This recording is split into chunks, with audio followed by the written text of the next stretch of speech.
go in first? Oh, it's 11:01. Everybody, we're ready to start?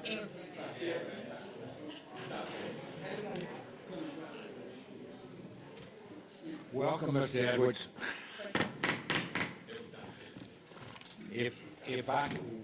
Good morning and welcome. I call this informal meeting of Savannah-Chatham Board of Public Education to order. This is Wednesday, April 13th, 2022. I'm sorry. And I welcome you all to this informal session. As I announce each month at board meetings, informal sessions are for us to get and give information. There are no motions passed during the informal meeting, and it's used strictly for information dissemination to and from us as a board and from the staff. And we welcome you all this morning. This meeting is being streamed, as we do all of our meetings. And if you're joining us on another social medium, then we hope that you will enjoy this meeting also. Using the prerogative of the chair, I'm going to adjust our calendar, our agenda just a little bit, and bring the last first. That's nice to be brought from the last to the first at a board meeting, but we asked specifically to have this presentation made for us this morning because many of the board members had already heard it at an internal audit board meeting, but sometimes we are told as board members that we are expending funds illegally, that we are not using the money wisely, et cetera, et cetera. And as all of you know, our combined budgets with ESOL and our regular budget is about $1 billion. And so it's very important that we do a good job of money management and being good stewards of the public's money. We have had an external out-of-town auditor for the last several years who has audited our funds. The good news about that is the fact that they also work for a lot of other school districts, and they also work for a lot of county and city governments. And so they're well versed in the matters of using public dollars. It's my pleasure this morning to introduce Mr. Miller Edwards, who is our auditor with Malden and Jenkins, and he's going to give a brief report on our external audit. Mr. Edwards, we welcome you again. Well, thank you. Thank you very much. Let me thank you for a few things. Number one, that was a very nice introduction. Number two, I didn't know I was last and going to first. That's kudos. I mean, I was in a meeting last night where I had to sit for over 2 hours just waiting for my little 5 minutes up there. So, you know, that's what I heard. It's quite a pleasure to move forward, number one. That's what I thought. So let me just thank you for all that. As you noted, we did meet about a month ago, I guess it was, with the audit committee, internal audit committee, and I think it was a good meeting. We shared a lot of insight about the financial statements, our process. We talked about a few management points. But today, all I've been asked to do is just talk for a few minutes, just kind of give you truly the super highlights, and that's unless you all have otherwise. I mean, I can talk and talk and talk, so, you know, I can be brief too. But no, when you look at the school system, as you just touched on, it's a very large environment. You've got a lot of things going on.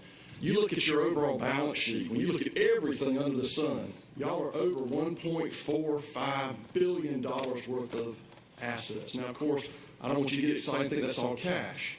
You know, that's mostly your facilities, so your equipment, all those hard assets that it takes to have a school or have a system. But again, that's still a pretty large number when you look at it. You think about outside the Atlanta area, what school system has $1.45 billion in assets? Maybe Augusta Richmond might. I know Bibb County doesn't. Muskogee County does not.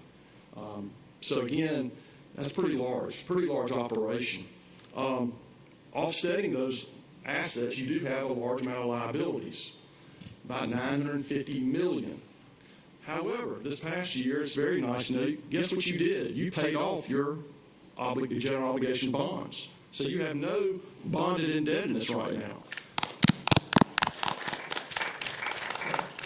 That's a good thing. I mean, that's what you want to do is you want to issue the debt, you want to do what you need to do with it, you want to pay it off, and you had the means to do just that, and you paid it all off. That's a great place to be. However, in that $950 million is about $770 million of those liabilities we had to put on your books a few years ago for pension that the state manages and for those other post-employment benefits that the state manages, for which you have very little involvement with. You're just told what to pay and to participate. And that's $770 million that you've got right now as a long-term liability. So when you look at long-term liabilities, typically you think about revenue bonds, general obligation bonds. You got none of that. You just got these state-mandated participating liabilities. They are long-term. It's not like they're going to be due next week. It's just something that's on your balance sheet that's going to be there forever, probably. But again, if you did have that, imagine what your balance sheet would look like. 10 years ago, no one had that on their balance sheet. Right. So we wouldn't even be talking about this. But you've got about $494 million, just short of $500 million of equity, what we call net position in our world. In the common language, we call that equity. And so, again, I think it's a very healthy-looking balance sheet. And again, I want to stress, that is for the entirety of the school system. That is not looking at any one fund. That is everything under the sun on a full accrual perspective. Along those same lines, when you look at everything, you all this past year took in over $600 million of revenues, about $610 million of revenues.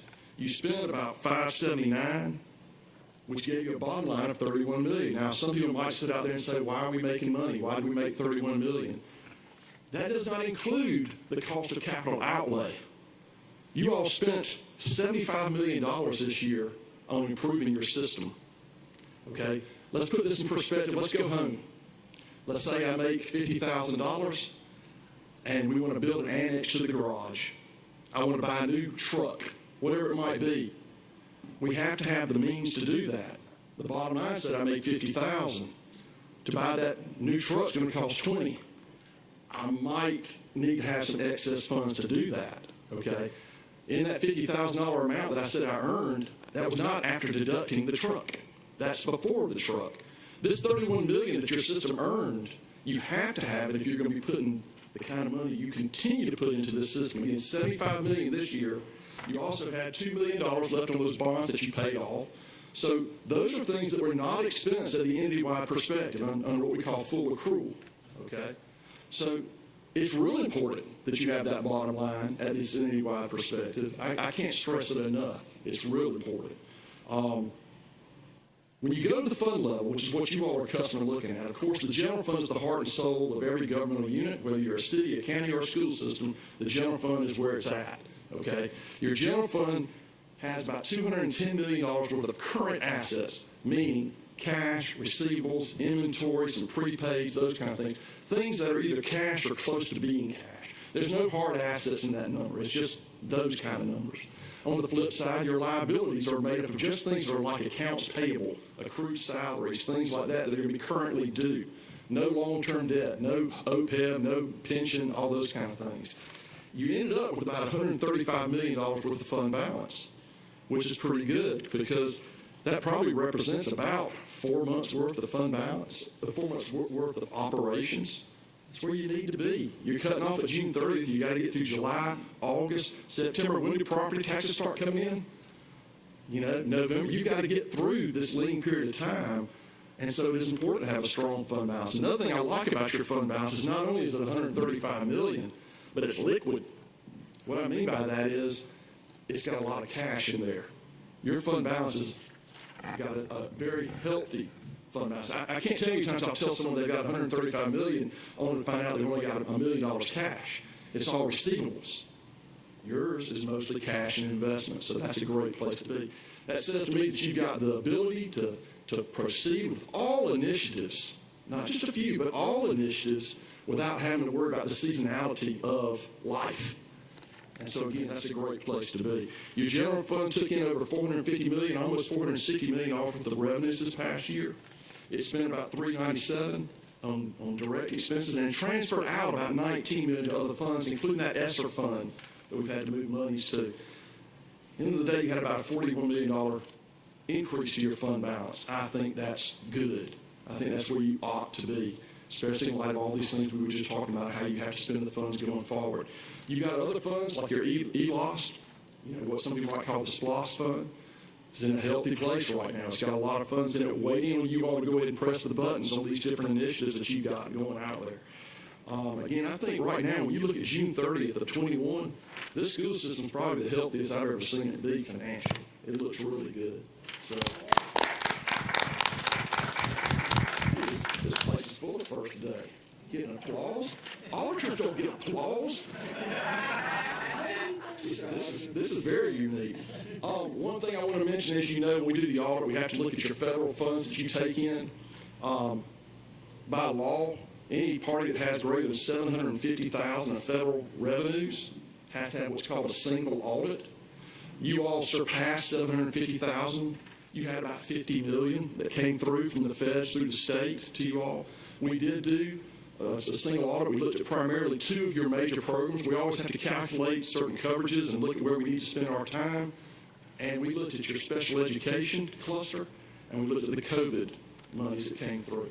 And I'm happy to say our report is clean. You dotted all I's, you crossed all T's, you did what the rules call for. Even though the rules are constantly evolving and changing right before our eyes, you all did a fine job of staying abreast of what was going on. The audit was delayed this year. I do want to tell you that. It was delayed because of the state. The state gave you all funds that then they told you could spend it any kind of way, and then there was a backup and let's punt moment where they realized they may not should have said that. They've since come back with the Fed's endorsement that it's okay to go that route. But every school system in Georgia had their audit extended this year. Every one of ours and every one of the Department of Audits. And so we issued it once we got the green light that everything was good to go, that we were all on the same page and that the Feds were standing behind what was being done. So it was issued back in February, early March. I can't remember exactly, something around there.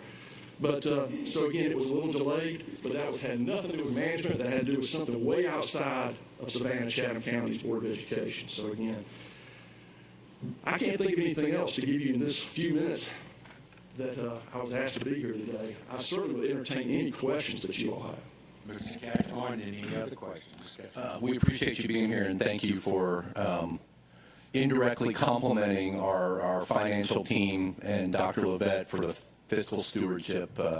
It makes us feel better as board members that somebody outside is telling us what we believed all along, which is we have a strong team and we're doing the right thing. So we appreciate that.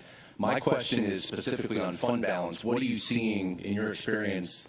What are other districts doing in terms of, how many, a goal? We've had discussions about, before we were 1 month of operations, 2 months of operations. We're up to 4. There's some chatter about, state law setting a ceiling. What are you seeing most other districts doing, just so we have some context? Well, I'm going to have to give you an old-fashioned Paul Glick answer. You ought to have Paul Glick teach you anything. Paul's standard answer was, it depends. And I'm going to say the same thing.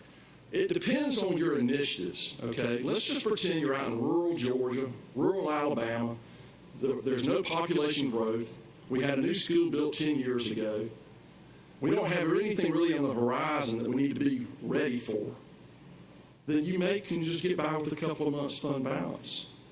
But if you're growing and you're constantly reinvesting in the system the way you all are, the way we see in the metro Atlanta area, most of the urban areas, there's a lot of change happening. And with that change comes a cost. And I think fund balance becomes important in those kind of environments. I think it can change over time, but I'm going to bet that Savannah-Chatham is going to always have initiatives. Well, to us, it's not just initiatives, but where we are, we've closed down for hurricanes many times. We know we have insurance, but insurance doesn't pay you the next day to get things up and running again. So we need to have liquid funds quickly available. You're right. And I'll tell you, those kinds of things as well. And you all did have a situation where you, quote, violated state law on the fund balance policy. There's no teeth in it. It's not like they're going to say you got to give the money back, all that kind of thing. And I say kudos to those who do, because it's a very, very small percentage that they want you to have. However, I've had clients like Bibb County Board of Education back in 2007, 2008. They had a strong fund balance that was in violation. it was a good thing because they rode right through the recession without a hitch. The contingencies that you're just touching on, you got, everybody says there's a pending recession out there. You're supposed to have them every dozen years. It's already been a dozen. You have weather issues that other places don't have on what seems to be on an annual basis nowadays. You do have to provide for contingencies along with all those initiatives. So I think I go back to my opening answer. It depends. And I think you got to just look at all things. It's not an equal playing field out there amongst school districts. Ms. Hall, is that? Okay. Ms. Hall and then Dr. Hoskins Brown. Good morning. Good morning. I'm happy to hear your thoughts. We have hopefully quite a tremendous equity initiative coming. A lot of that is going to be changing behaviors and attitude, but there also will be a need for resources. So I'm very happy for your train of thought that we don't have to worry that, the funds aren't available. So thank you so much. Yes, ma'am. Dr. Hoskins Brown. Thank you for your presentation. And as I said at the audit committee meeting, I really appreciate the context and the perspective of the review. I think this is probably a good time, if you would not mind doing so, to maybe address how this idea of financial decisions, I perceive that financial decisions on the part of the board and the superintendent over time have gotten us into this position and made us able to better weather the pandemic than some other districts and be able to make different decisions. But I think sometimes when you hear, well, your fund balance is higher than it needed to be, that's kind of like too much saving, and that sounds like really crazy. If you would please, could you kind of talk about the differences between how these kind of conservative financial conditions for the district might look antithetical to how people handle their household budget? Because sometimes people think that institutional budgets and household budgets are analogous, and people live closer to their savings than a district can afford to do. Would you mind kind of addressing those topics from the perspective of a financial professional? Well, again, let me start. I think there's two things I kind of want to touch on here. Number one, how you got here was one of the questions you posed just then. And I think how you got here is because there's a general theme that I feel, that I see and hear when I come down here. And that is, it starts at the very top with you all. I'll say, when I go to a lot of governments, all over the Southeast, you all seem to be, to me, you may tell me I'm wrong, but you seem to be kind of harmonious. You seem to get along well. You seem to be thinking together well. And I think if you have that kind of harmonious situation, you can have a general theme as to what's right and what's wrong, what direction do we want to go. And that trickles down to management. And when you've got a good, strong governing board that's working together, you're going to find management's going to work together. And you're going to find that everybody's working hard for the right reasons, the right things. That's just a generality that I sense when I come here. I don't sense it everywhere I go. Okay, let me tell you that straight up. But I do sense it every time I come down here to talk to you all. As far as, looking at what's the right level of fund balance, I'm going to go back again to, you have to look at all the things you've got going on. Right now, you do have a very strong amount in your ELOS fund. But you issued that referendum for a reason. And you've collected those monies for a reason. You don't have to even tell me what those reasons are. You know the reasons. You know what you're going to build and what's coming down the pipe. And I think when you've got those kind of initiatives, those kind of goals and objectives, that changes the playing field for everybody about what we need to do and what we need to save. We have to always remember that it's very expensive to have a school district, especially this size. And when we issue revenue bonds and when we issue SPLOST referendums, things like that, that's only the tip of the iceberg, typically, of what's going to take to then manage and not just build, but then manage those facilities. One of the saddest things I see as I drive across the countryside serving clients is when they build a new high school somewhere, and it looks great on day one. Great. I'm like, wow, y'all should be very proud. And then 2 years, 3 years, 4 years later, I come back, and all the grass is gone. It's all clay out there, and everything looks like it starts to not really, it doesn't look as good as it used to. It takes money to manage these facilities. When you build new facilities, it takes money. If you were to go build a 4,500 square foot house and you've been living in a 2,000 square foot house, is the maintenance on those two houses going to be different? Yes.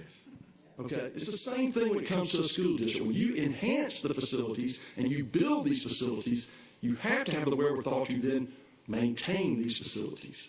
So I think that's part of the whole, again, if you're not building anything new, and if the population is going down and everybody seems to be just fine with that, we don't have this dynamic going on. But that's not what we have here. We have a place that's trying to improve upon itself, and it takes money to do that. I don't know if that's answered your question or not. Yeah, and I was over here thinking, yeah, that part, the cost of maintaining. So, like the young people say, yes, thank you, you addressed my question. Okay, good. Ms. Hines, Dr. Howard Hall. Thank you so very much for your report today. I think as long as I've been on the board, it's been 18 years, almost 18 years. And I think this is the first time that I've heard such a detailed explanation of our audit. And right now we seem to be in a good position. And hopefully in years to come we'll continue to move in this direction. But I really appreciate your detailed explanation of this report today. Thank you. I appreciate it. Dr. Howard Hall. Yes, and thank you for your report. As a former Title I program manager for compensatory programs, I've weathered many federal audits, and to sit here and hear you say that there were no findings for the single audit for the federal piece is commendable, and I just want to commend the team on a job well done, because I know how meticulous those audits can be with federal funding. Yep. Great job. Any final questions from board members? Okay. Dr. Buck, I think you should take a victory lap. Don't make me run. Dr. Levette, Mrs. Kagler, because, I mean, those are your roses. We're harmonious because you set the tone. Ms. Hall, I appreciate that. And what I wanted to say was, certainly, you know, when you start patting yourself on the back too much, you get a crick in your neck. And so we need to be careful with all that. But after hearing Mr. Edwards make his comments at the internal audit, it was, in my opinion, the best we had ever heard. And he's dealt with us now for several years. But I wanted him to come back when we were actually filming this for the public, and it'll be run many times. Because it's not the board, it's not the staff, it's not just one person, but Mr. Jackson certainly, as our chief financial officer, is to be commended many times over, as are others in this group. But I wanted it heard out in this community, because without getting political, it is a political year. And we know that people are very quick to look for things if they're running for or against. And budgets and money are usually one of the things they look at. And in my opinion, this Savannah-Chatham County is in wonderful shape in many ways. But certainly through this audit, we take great pride in what we have accomplished and what we still have to accomplish. Let me piggyback on top of that, what you just said, and something I mentioned a month ago when I met with you all, that I think is worth knowing or worth hearing. We audit, and I'm in the audit process for all four of these large entities we have down here. We have the city, the county, the school district, and the Georgia Ports Authority. All four of you are clients that I serve. And to those who don't know, Savannah-Chatham County is in overall great shape. All four of those entities, including you all, are in great shape. You got something special going on down here that everybody plays a role in. The whole community does. The state does. That state, Georgia Ports Authority, all I can say is wow. I mean, and what they do to provide all the ancillary needs to this community is incredible to me. And you all have capitalized upon that as a community. And I just think it's if I lived here, and I don't, we have an office here, but I don't live here. If I lived here, I'd be very proud of what we have amongst our community when it comes to all these four significant governmental units that are based here. Thank you, sir. We appreciate you very much. Thank you. I'll take you out to lunch in a little bit.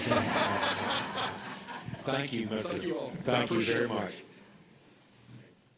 Moving on, and that should start our day off in a really positive way, doesn't it?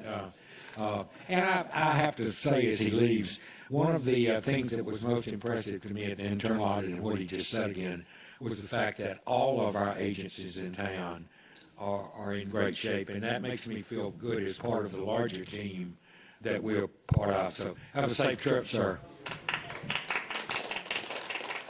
Moving back to Strategic Goal 1 on student success and academic achievement, we have two reports. One on one is an academic update, which has to do with choice, pre-K, kindergarten, and full summer embrace. And the second one is ESOL. And we'll start with the academic update, I believe. Welcome. Good morning. Good morning.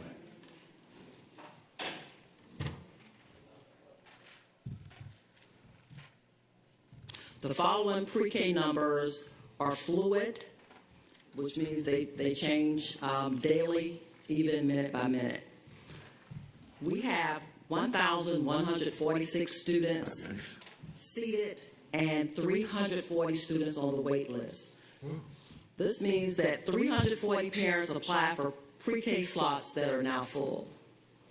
These parents will be contacted and given the option to place their child in any of the other schools that have open seats. The wait list decreases daily as parents accept the slots at the other open schools. Let's talk a little bit about the typical day of a pre-K student. Of course, pre-K prepares them for their kindergarten school year. Their day consists of large group sessions, literacy sessions, math sessions, center time, music, movement, and many other learning opportunities. Pre-K students are assessed by the teacher as they provide work samples online. A few of the areas that are targeted are personal and social development, mathematical thinking, and scientific thinking. Samples include students' drawings, students' conversations with their teachers and their peers, teacher observations, and writing samples. There's also a matrix or a checklist to indicate the progress that the students are making in targeted areas throughout the school year. A special thank you to Ms. Amanda Drought, who continues to do an excellent job for our pre-K program. The kindergarten student enrollment has increased this year from 2,434 students last year to 2,902 students this year. The typical day of a kindergarten student, of course, prepares them for first grade. Their day consists of morning meetings, math block, science block, social studies, PE, and other targeted areas. I've had the pleasure to sit in on some morning meetings, and I'm very impressed with just the conversation that the pre-K students are speaking on during their morning meetings. Very interesting. You all should really listen to some of the things that our pre-K students have to say, and our kindergarten students as well. Kindergarten students are assessed with GKIDS, iReady, MAP, and Amira. These assessments occur at the beginning, middle, and end of the school year. Moving on. We're excited as we are quickly approaching summer embrace that will occur in June. The key components are the same as last year. Transportation, breakfast, lunch, snacks, all of this will be provided. To date, we have 637 certified applicants, 276 classified applicants, and 22 students have applied for the Student Work Apprentice Program. The student application for Summer Embrace is currently open, and again, it's fluid because those numbers increase almost minute by minute. Since we created this PowerPoint, the numbers have increased, of course. As of this morning, we actually have 1,653 kindergarten through 8th grade student applications with 785 students requesting transportation. The registration for high school students is not included in these numbers as they have a different registration process. The student applications continue to increase on a daily basis. We're in the process of creating a summer embrace booklet that will contain all the pertinent information about our summer program.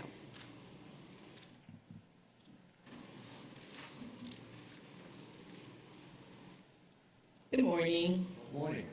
Wanted to provide you with an update on our choice programs. Of course, our choice program process for school year 2022-23 began in January. And we, of course, as a reminder, have 26 amazing choice programs offered throughout the district so that our families have a diverse number of opportunities. There are no changes anticipated for the current choice program transportation model. Therefore, transportation continues to remain the responsibility of the parent at this time. At this time, final seating assignments are in process. So as we prepare for next year, that process is occurring as we speak. Just a reminder of some numbers that we shared with you in the fall, as well as some updates regarding where we are with applicants. If you note, of course, you have the school and the program offered at that school, but also the total seats that were available in school year 21-22, and then the number of actual students that were seated in that program at that site. Also, the final column provides for you the number of applicants that that school has received.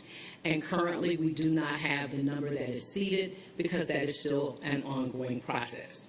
So, for example, at Jacob G. Elementary, our traditional choice program, they had a total of 74 seats available last school year. They seated 72 students. Currently, they have 308 applicants, and they are working that process to seat students. These are the same numbers that are provided for our high school programs. An example would be Johnson High School, IB. Mr. Muhammad and his team had 240 seats available last school year, 21-22. They seated 198 students. This year, they've had 555 applicants. If I could ask a question, is it okay to ask one now? Yes, sir.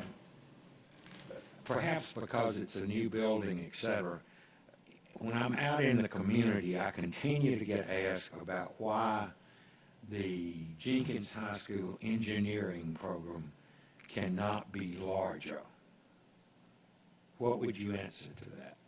So what I would answer to that is something that Ms. Handy and her team would probably be interested in, but we also take into consideration factors such as capacity, teaching staff, and whether or not they can accommodate the student enrollment based on the current enrollment of Jenkins High School. Okay. Thank you.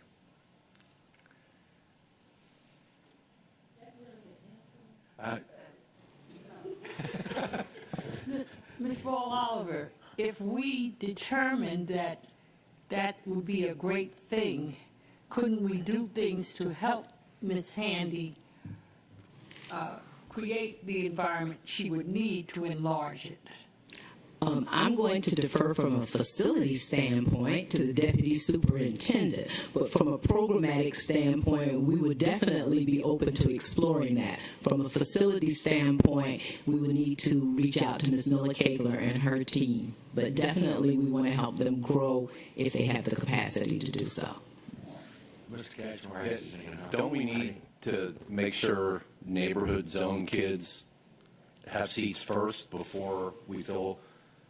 So if we made 400 seats at Jenkins for engineering, you're going to displace neighborhood zone kids, right?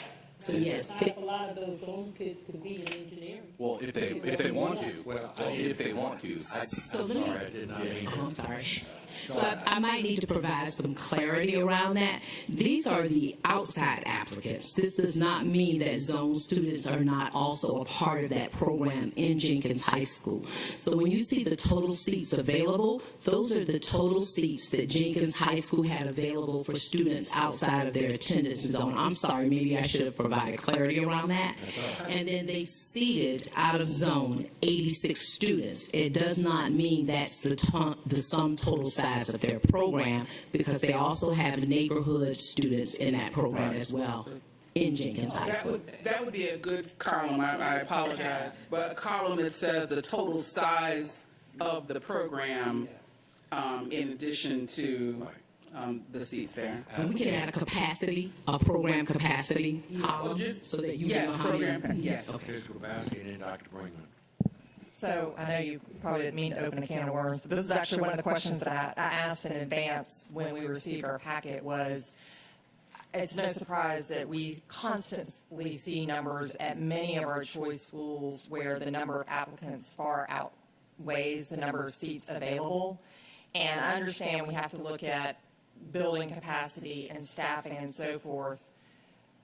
But it still seems to beg the question of stepping back and taking a broad look at the opportunities that we clearly have and clearly our community embraces, and how we can look to expand those, replicate those in other sites. I mean, I'm partial to Charles Ellis. Both of my children went there, and it's an amazing school. Can we not have another Montessori K-8? You know, are there opportunities to look at from a system-wide perspective and not a school-by-school perspective at how this may affect our trajectories in moving forward? And particularly when we are looking at our ESOL program, STEM is another one of those that is always seeing higher numbers. STEM is on the ESOL list for E4. So I just think it begs kind of the bigger question. Dr. Brinkman and then Dr. Hoskins-Brand, and if we could move on with the report, please. I want to check out every worm that you just threw out on the table, okay? We don't inspect them all. I'm just messing with you.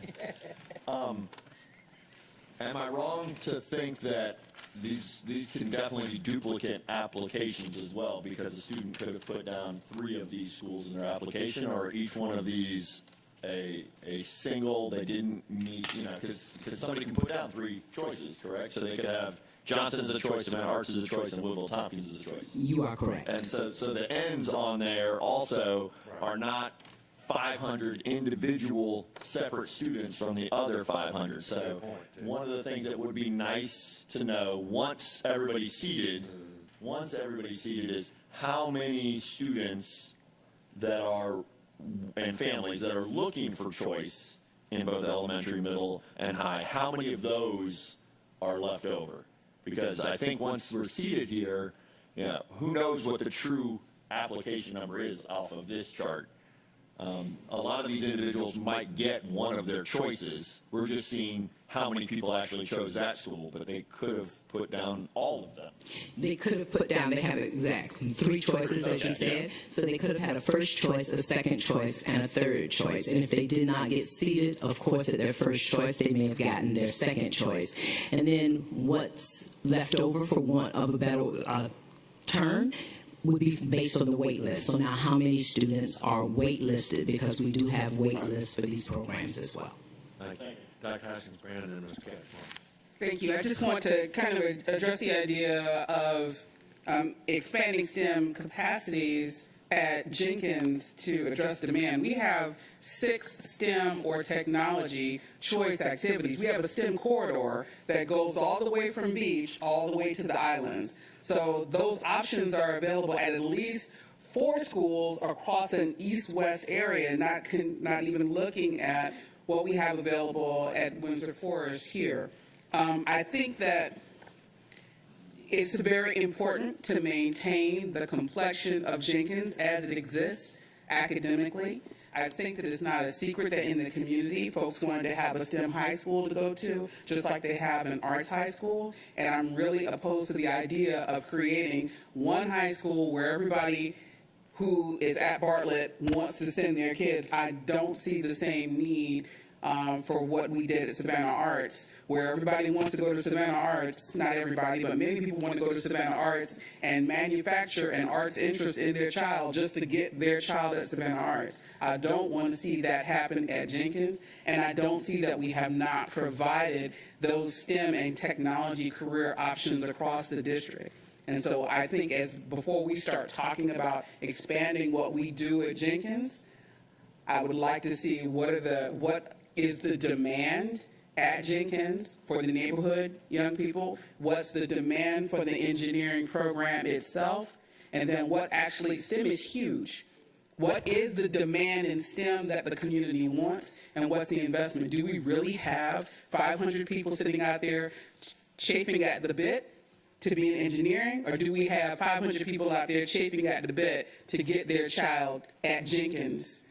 And engineering will be their mechanism to do that. That's a concern for me. So this conversation, I think, is helpful, and I'm interested in seeing the data as we go forward. Thank you, Dr. Hoskins Brown. Mr. Cashmore, and then we must Two quick comments. One, maybe having primary, first choice applicant would be useful, because I know a lot of kids too only put down one, because that's the only school they want to go to, and the district's rules are, if you don't get into one in the lottery, you're automatically in two, and that's not what they want either. So that, just a thought process, there is no right answer here. The data is fluid. Number two, we historically have had really high applicants for Woodville-Tompkins for our CTAE programs, and along Dr. Hoskins Brown's comments about geographic diversity, we have our primary programs there, but we also have some programs elsewhere.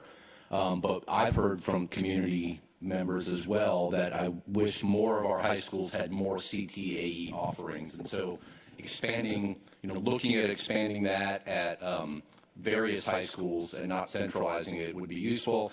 And I'm getting the smile from Dr. Levette that there must be a bug in my office because we've been talking about this. Look. Yes, and I'll just be quiet. All of our high schools have CTAE programs, including Savannah Arts.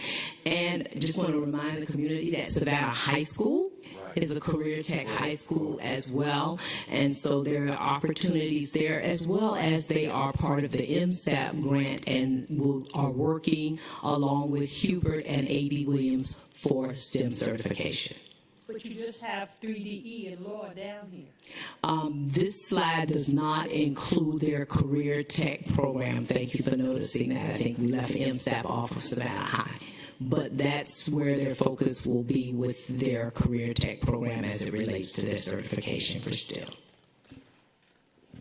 And I think, rather than going back and trying to change Jenkins' walls right now, Windsor will be being constructed, and there are CTAE programs that are slotted to be added to that are, I think, in dire need for our community. So I think that's our easiest way to make these changes, is to look forward when we're changing buildings. So hoping that HVAC will be at the new Windsor Forest High School. This is what a chair loves, is stimulating discussion caused by his own remark.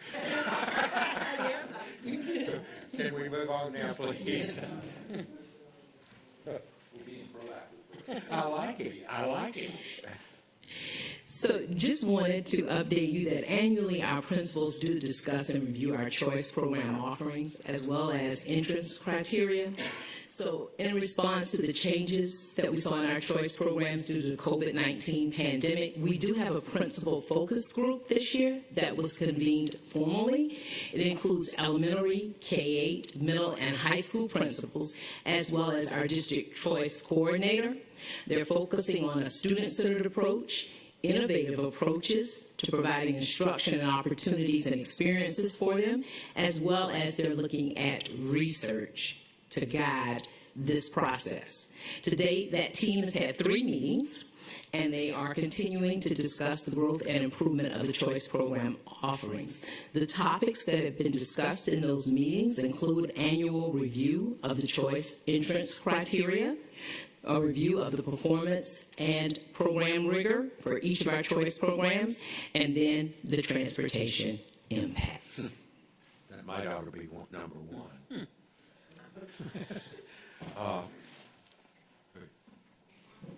Is that it? Are we Questions? Ms. Hunt?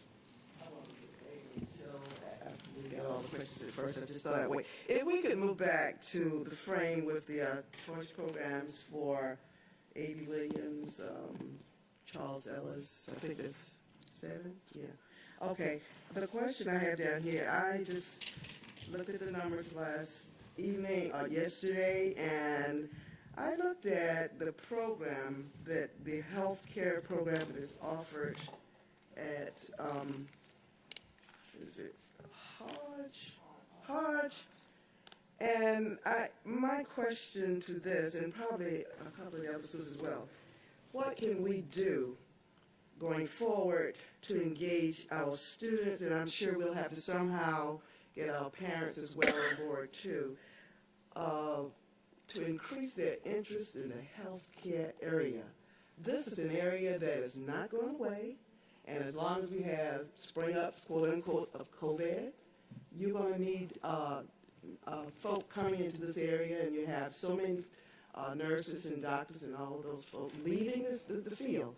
So what can we do to put more interest in those children, that they will realize that this is a viable area for the future?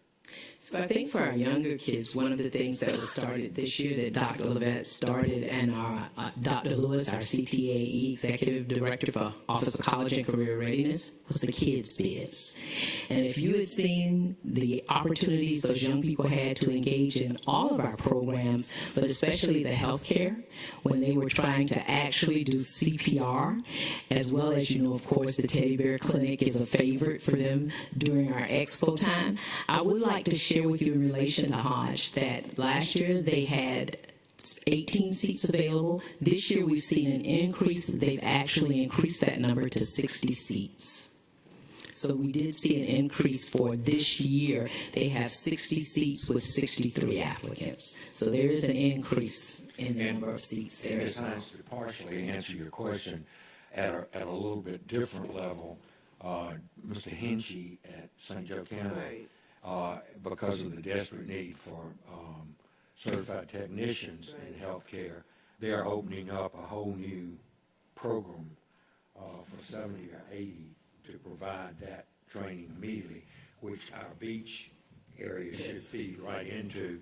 But secondarily, Dr. Marrero at Georgia Southern, I believe, is graduating 500 new nurses more than usual or something like that this year. So they're all trying to jump in and get that done. Just a follow-up on that, I'm going to ask Dr. Levette, when can we start really going back in these schools and visiting various programs that we would be interested in?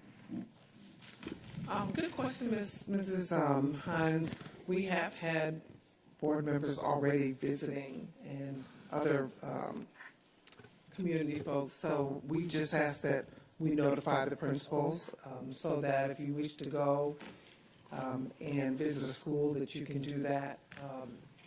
We have been we've been protective of their time, but it's the end of the school year. You've been invited to certain activities. Some of you have been able to participate with us, and so we only ask that you notify us, and we'll try to open that door so you can get in to visit with them. Any final questions, two, on this report, and then we need to move on to ESOL. Ms. Dr. Howard Howland and Ms. Yes, I have 3 questions. I was trying to wait till the end. I didn't want to interrupt. The first question, last night at the forum, a question was asked regarding pre-K by the moderator because he was upset with the answers that he received 4 years ago, and it was about the number of pre-K classes offered on the islands. And I couldn't answer because that wasn't our forum, but I want to say so badly it has a lot to do with demographics and capacity. So just for the records, could you explain the process with the difference between those wait lists at pre-Ks and certain demographics? Yes, absolutely. We have Miss Amanda Drown, if you would come up. She is actually the program manager of pre-K.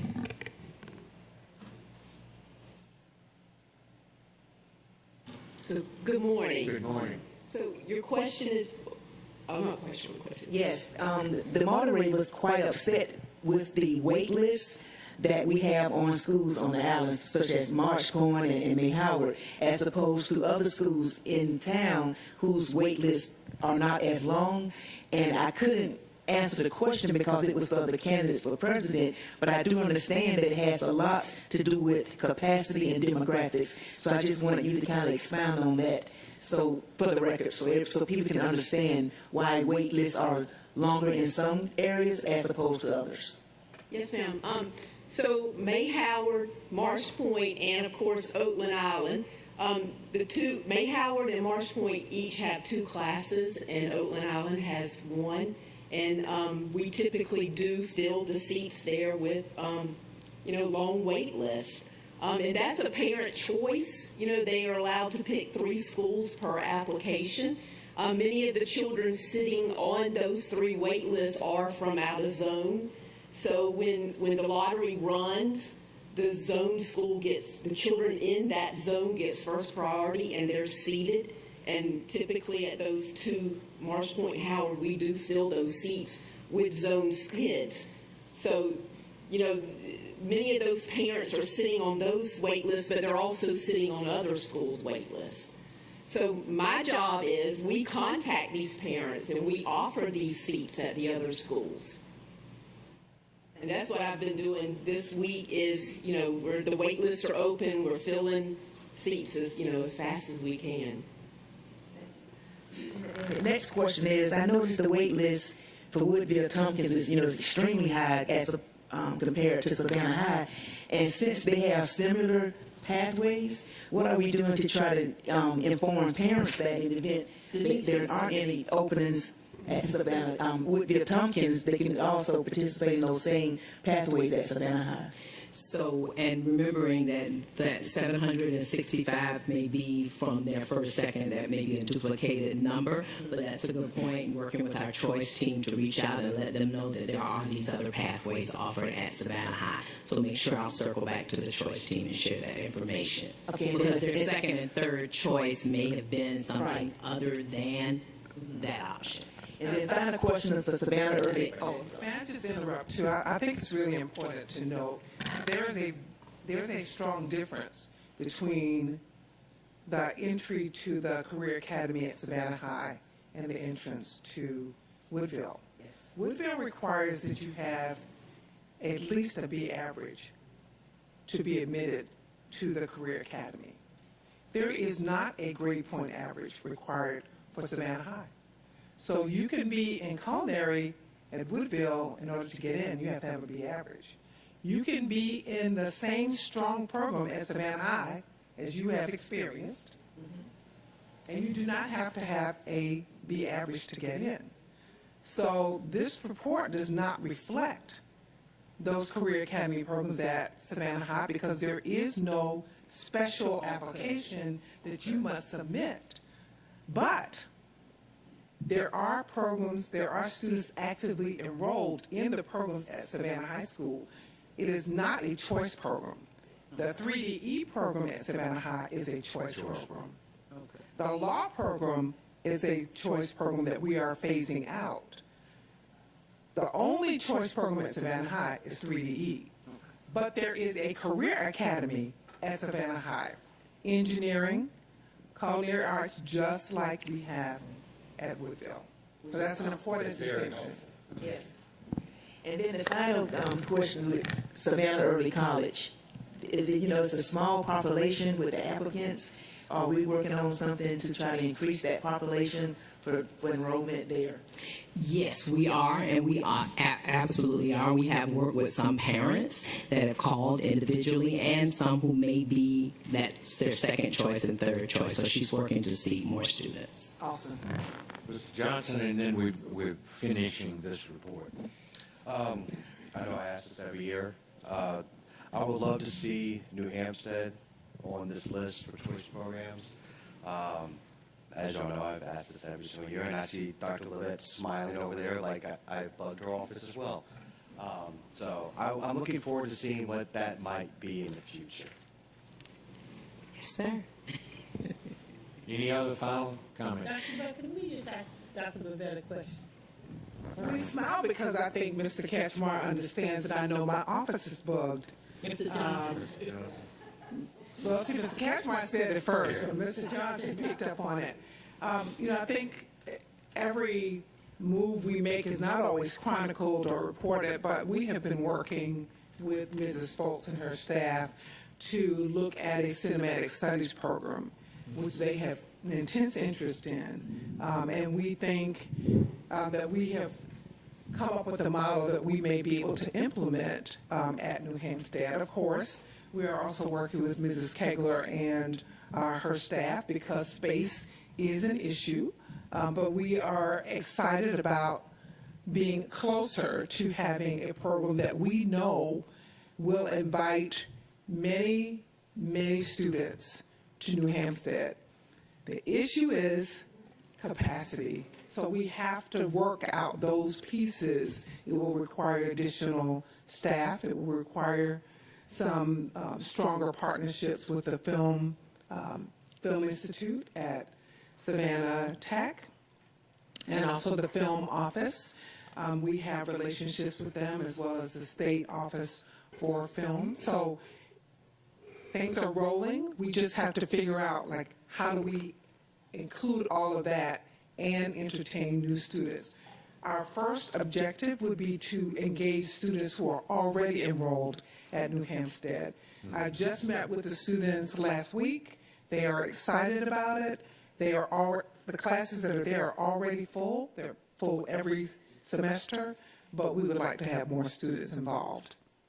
Thank you. Ms. Grabowski, and then we need to move on. Just real quick, and this is something. Oh, I'm sorry. Oh, sorry. Go ahead, Ms. Hall. Do you want to go? Well, my question is to Dr. Levette, back to what Tanya was saying about Marsh Point and May Howard. I get questions all the time about Garrison, why we can't have more than the one pre-K there.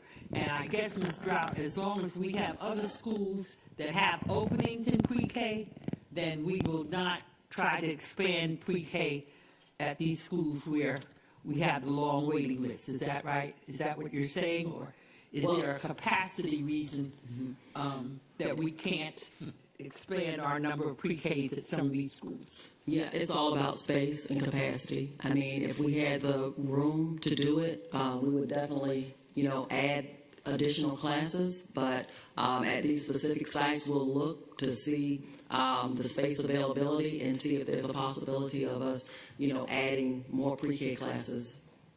Probably not this upcoming school year, but the following. Okay.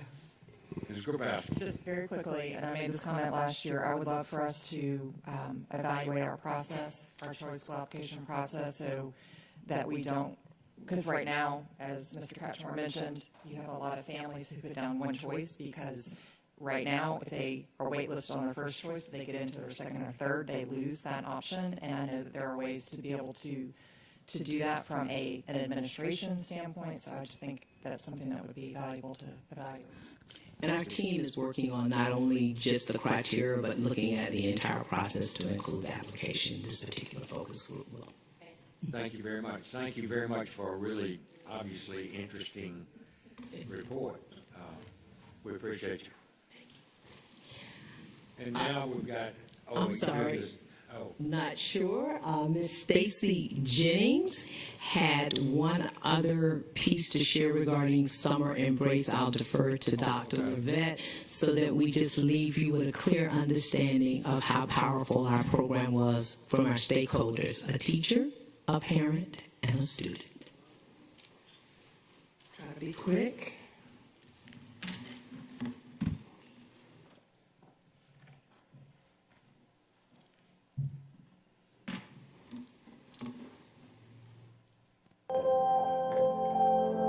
Parents need to understand that the Embrace program gives their child a unique opportunity that they may not have as far as the one-on-one opportunities with teachers.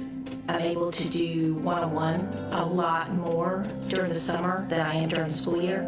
I think it's very effective for the children that need extra help, especially the shyer students. Those students really embrace it a lot better because they're quiet during the school year, and whereas during the summer, they get the chance to just blossom, and that's really cool to see.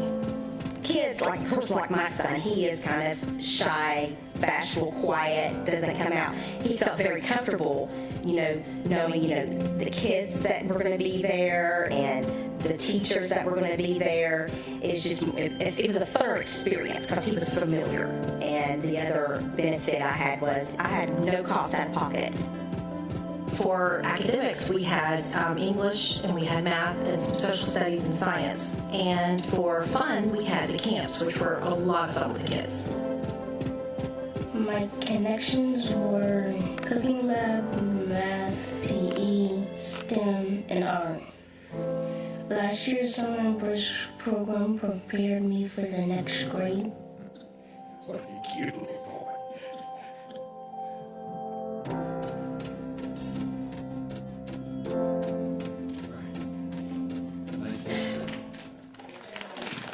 Thanks to Ms. Oliver and her team for putting together the talent. We got the talent and the scripting pretty quickly, so that was a big plus. Shout out to Dr. Troy Brown for that side. Good. What's the vote?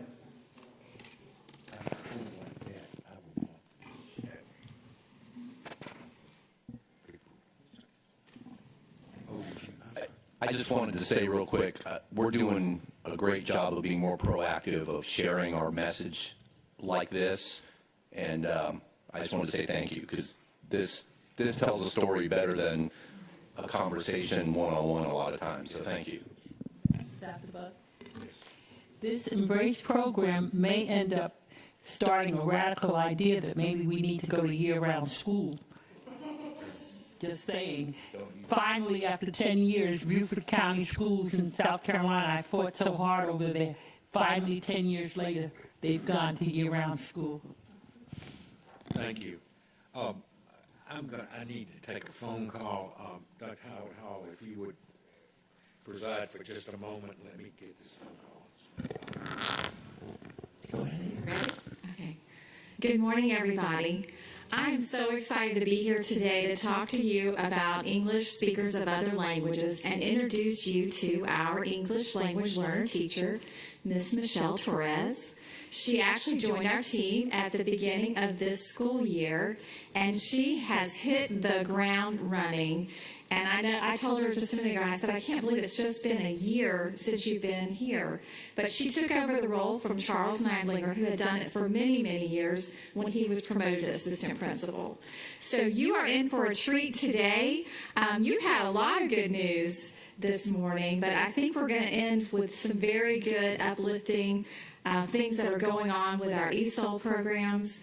And I am excited to turn this over to Ms. Torres. This is actually a similar event to what she shared at Academic Excellence under Dr. Tanya Howard Hall. So you are in for a treat. So, Ms. Torres. Thanks so much for the introduction, Dr. Hancock. Good morning, everyone. I'm here to speak about our English to Speakers of Other Languages program. I wanted to share some information with you. This program is I'm very passionate about it and close to my heart because I myself am a product of the ESOL program. English is my second language, and I went through the program myself.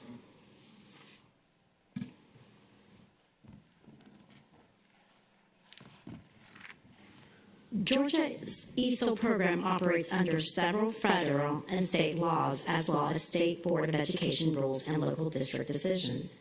Under Title VI of the Civil Rights Act and the Equal Educational Opportunities Act, public schools and state educational agencies have a legal obligation to ensure that students who are not fully proficient in English can meaningfully participate in their educational programs and services.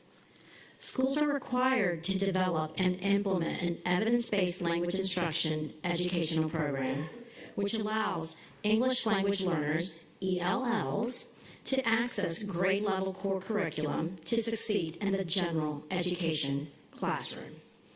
I wanted to share some quick facts with you as well. Georgia educates the 8th highest number of ELs in the nation. 108,752 total students in ESOL are in Georgia. EL enrollment grew by 61% from 2011 to 2019. Spanish is the most common language for ELs, followed by Vietnamese, Chinese, and Arabic.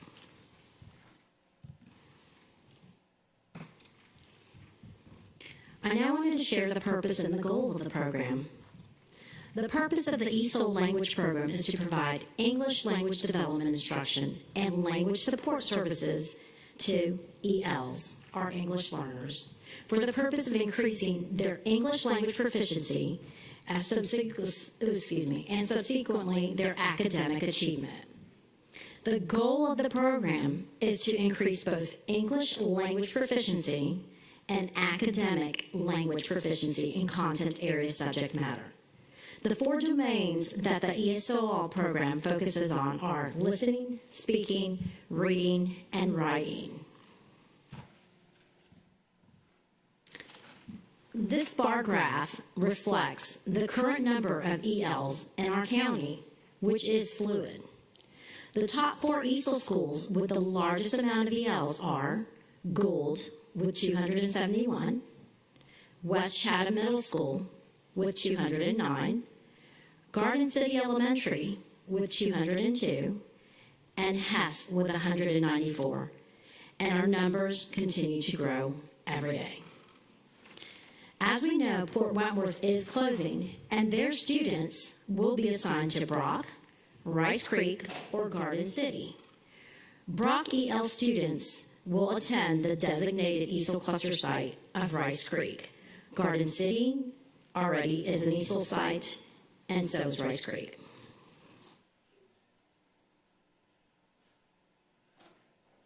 The following chart shows the EL percentages between elementary, middle, and high school in our district. Elementary has the highest at 76%, middle with 14%, and high school with 10%. And this is what we strive for in the program. We want to see the students progress and eventually exit the program.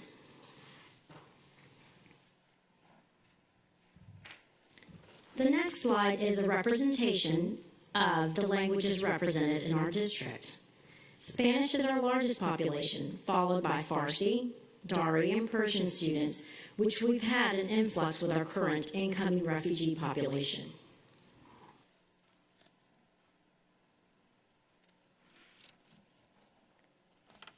Our next slide focuses on Sheltered Instruction Observation Protocol SIOP, which we're completely excited about. Through the American Rescue Plan, we were able to begin professional development of the SIOP model through the Center for Applied Linguistics. There was a need expressed by general ed teachers, and through professional development with the SIOP model, we will provide them with the tools and strategies they need to meet their ELs in regular education classrooms. The SIOP model is a research-based and validated instructional model that has proven effective in addressing the academic needs of English learners throughout the U.S. It provides a framework for teachers to help them design and deliver lessons that address the academic and linguistic needs of the students. The SIOP model is heavily informed by research on second language learning, but it also uses instructional practices recommended for mainstream students, such as hands-on materials and cooperative learning. The SIOP consists of instructional features that cover 8 aspects of lesson design. The SIOP model is currently being implemented at 11 schools in Chatham County with our regular education classroom teachers. So that is the first cohort, but we will have 2 more. Our next one will begin next year, and then we have a third one following that. There are 8 components to the SIOP model, which are lesson preparation, building background, comprehensible input, strategies, interaction, practical application, lesson delivery, review, and assessment. So currently we have 99 participants in the SIOP cohort this year.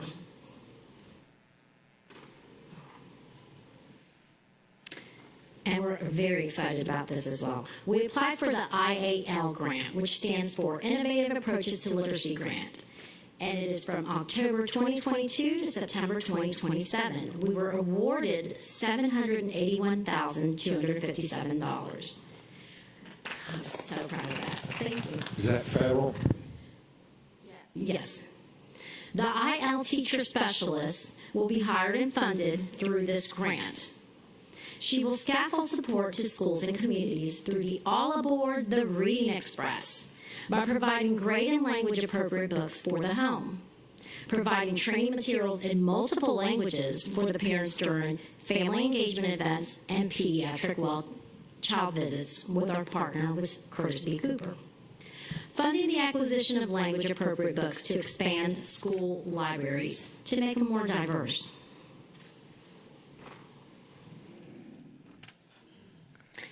I'm going to give you a few more details about the IAL grant. One of the components is the All Aboard the Reading Express. Our goal is to increase reading achievement among K through 12 students in urban, rural, ELL, and low-income communities. We plan to target professional development for library media tech specialists to support teachers and students. We will have traveling books on wheels bus to bring rich literacy instruction and free books to students during after-school engagement events. We also will provide early literacy instruction through strategic partnership with Curtis B. Cooper to provide books to children and literature to parents during child visits.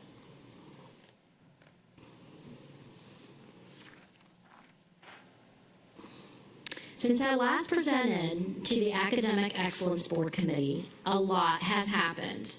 Through the support of the superintendent, we are in the process of acquiring 2 language support services that we're so excited about.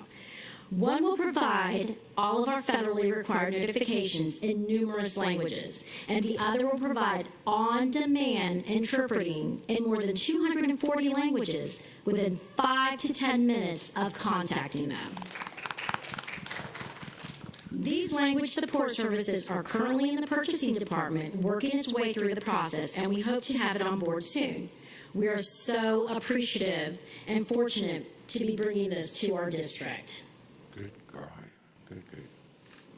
And now I wanted to share some highlights of some of our English language learners and our teacher of the state with you. Let me see that. Here we go. Hi, my name is Isabella, and my teacher teaches us reading in English and writing in English. That's one of them. This is one of our other EL students. I like ESOL class because I get to learn more and my English gets better, and we do fun activities there, so that's why I like ESOL. And this, of course, is Sherry Dennis, our Georgia State Teacher of the Year. Hi, I'm Sherry Goldman, the current Savannah-Chatham County District Teacher of the Year and Georgia State Teacher of the Year. And I'm an ESOL teacher at HES K-8. We have almost 200 ELL students at HES, and this resource program is essential not just for helping students make gains in their English proficiency, but also for ensuring that our ELL students and their families become engaged with and feel connected to our broader school community. ESOL is all about differentiation and relationships as we meet the individual needs of our students who come to us from a diversity of cultures, linguistic backgrounds, and English proficiency levels. In the ESOL classroom, students find a safe space where they can grow into their interpersonal communication skills and academic language skills across all 4 domains of language: reading, writing, listening, and speaking. I've been an ESOL teacher for almost 4 years now, and I can attest to the power of this resource for our students. Since I've been able to teach many of my students for multiple years in a row, it has been such a joy to watch their language skills blossom and to see that success translate over to the general education classroom. Okay. Now, I did give each of you a manila folder, and in the folder it has the ESOL sites language count broken down by each language represented in Savannah-Chatham County. You also have an ESOL program acronym list about the program, just so that you have it. Thank you so much for letting me share on this program, and please let me know if you have any questions. I have Dr. Brinkman and Mr. Catchmore. Thank you so much, Ms. Torres, for coming out today. Some things just work out perfectly. Last night I was approached after our forum by a couple representatives of a group called Migrant Equity. that are looking to try to come in alignment with the district to help parents better interact with the district, both at the macro level website, but micro level classroom. So it's been a pleasure to hear. I've already sent them emails with your name, and I've already given you and the person this morning, I was like, here's who you need to contact. I was like, why do I need to be in the middleman?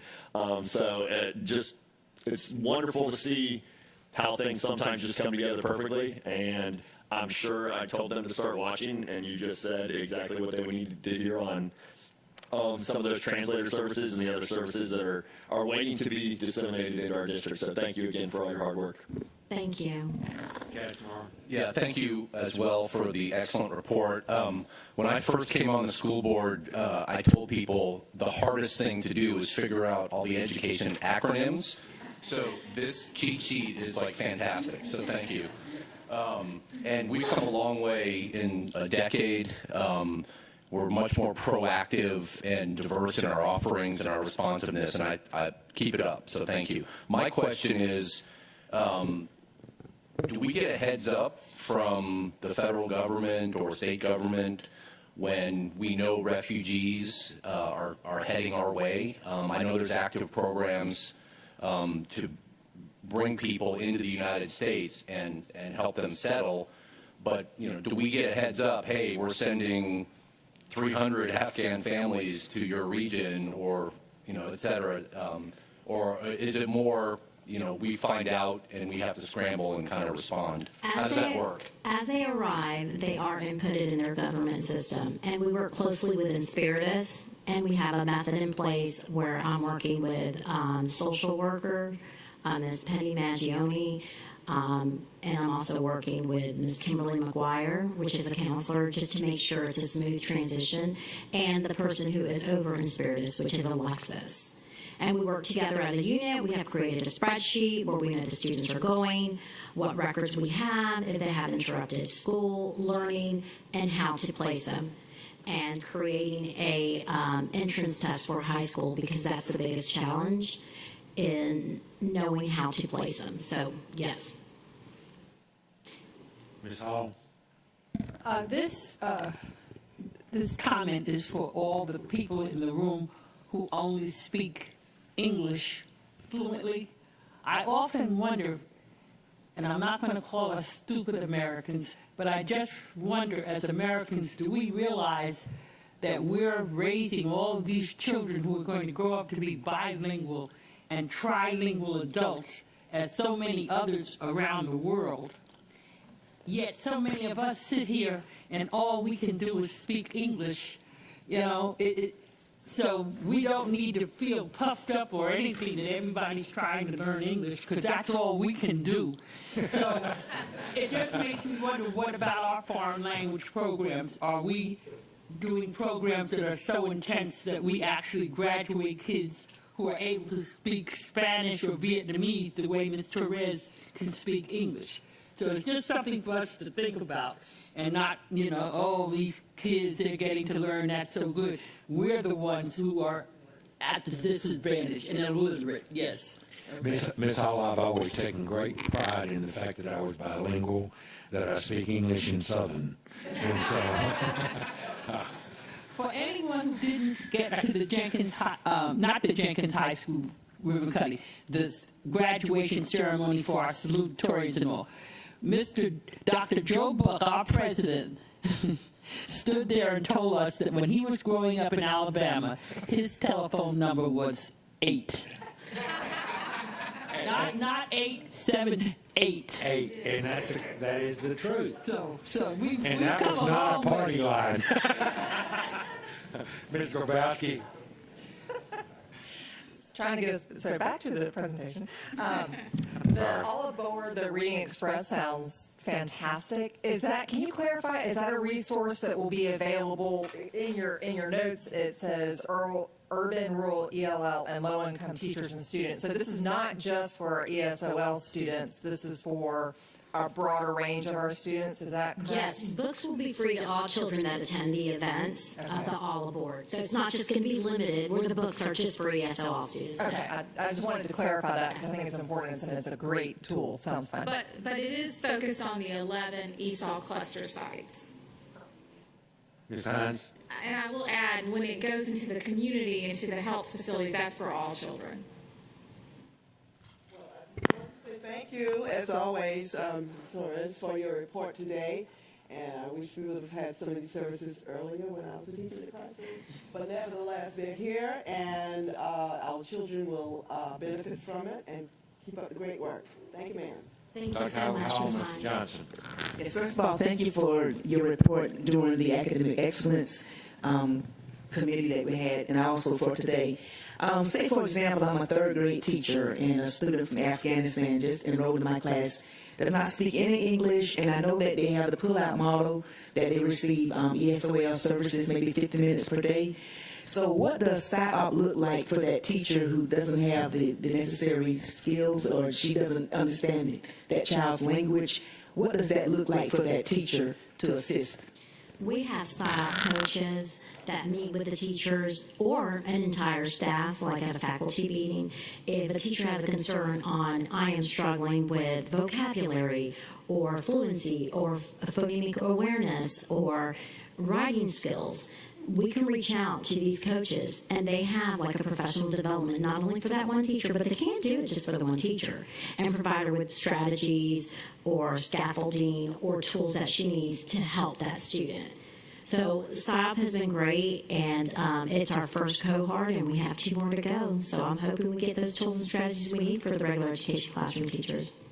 One last question, Mr. Johnson, then we need to move on. Real quick, I just want to say that English being your second language, you speak it better than some of us who's been speaking it our entire lives as the first language. Thank you. And the other thing is the going back to what Mr. Krause said with the about the low income and urban. I know it's going to be primary for those 11 sites, but I love the idea of the books on wheels. I think that that's a great introduction, especially for kids who don't necessarily have books at home, to be able to have that opportunity to have books, to get their hands on it and actually read a book like we did growing up with 2 covers and pages instead of just on a computer screen. So I think it's a fantastic idea, and I look forward to seeing its results. Thank you. Thank you. And as we close this, I just wanted, because of a personal reason, to respond to Mr. Kachmar with the Afghani students in particular. We have 100 Afghani families that we're working with in this community, and more are coming. But in saying that, my church happens to be working with families, and one of the greatest needs that we have is communication with the parents, because the schools are doing a great job of trying to help the student do what they need to do, but the parents have no knowledge of customs and language, and the Lutheran Relief, I'm not Lutheran, but that group is very helpful for that, but we're now bringing in folks from the Ukraine also, and so thank you for your good report. We appreciate you. Thank you very much for your time, everyone. That completes our agenda for informal today. I would ask that we have a motion to go into executive session. Before I ask for that, I will say we will go into, grab our lunch and go into executive session and eat, and then have our meeting immediately. So Mr. Johnson raises his hand to give that motion. Ms. Hines seconds. All in favor say aye. And we're going into executive session to discuss security issues, property issues, student matters, and academic matters, personnel and legal. Thank you.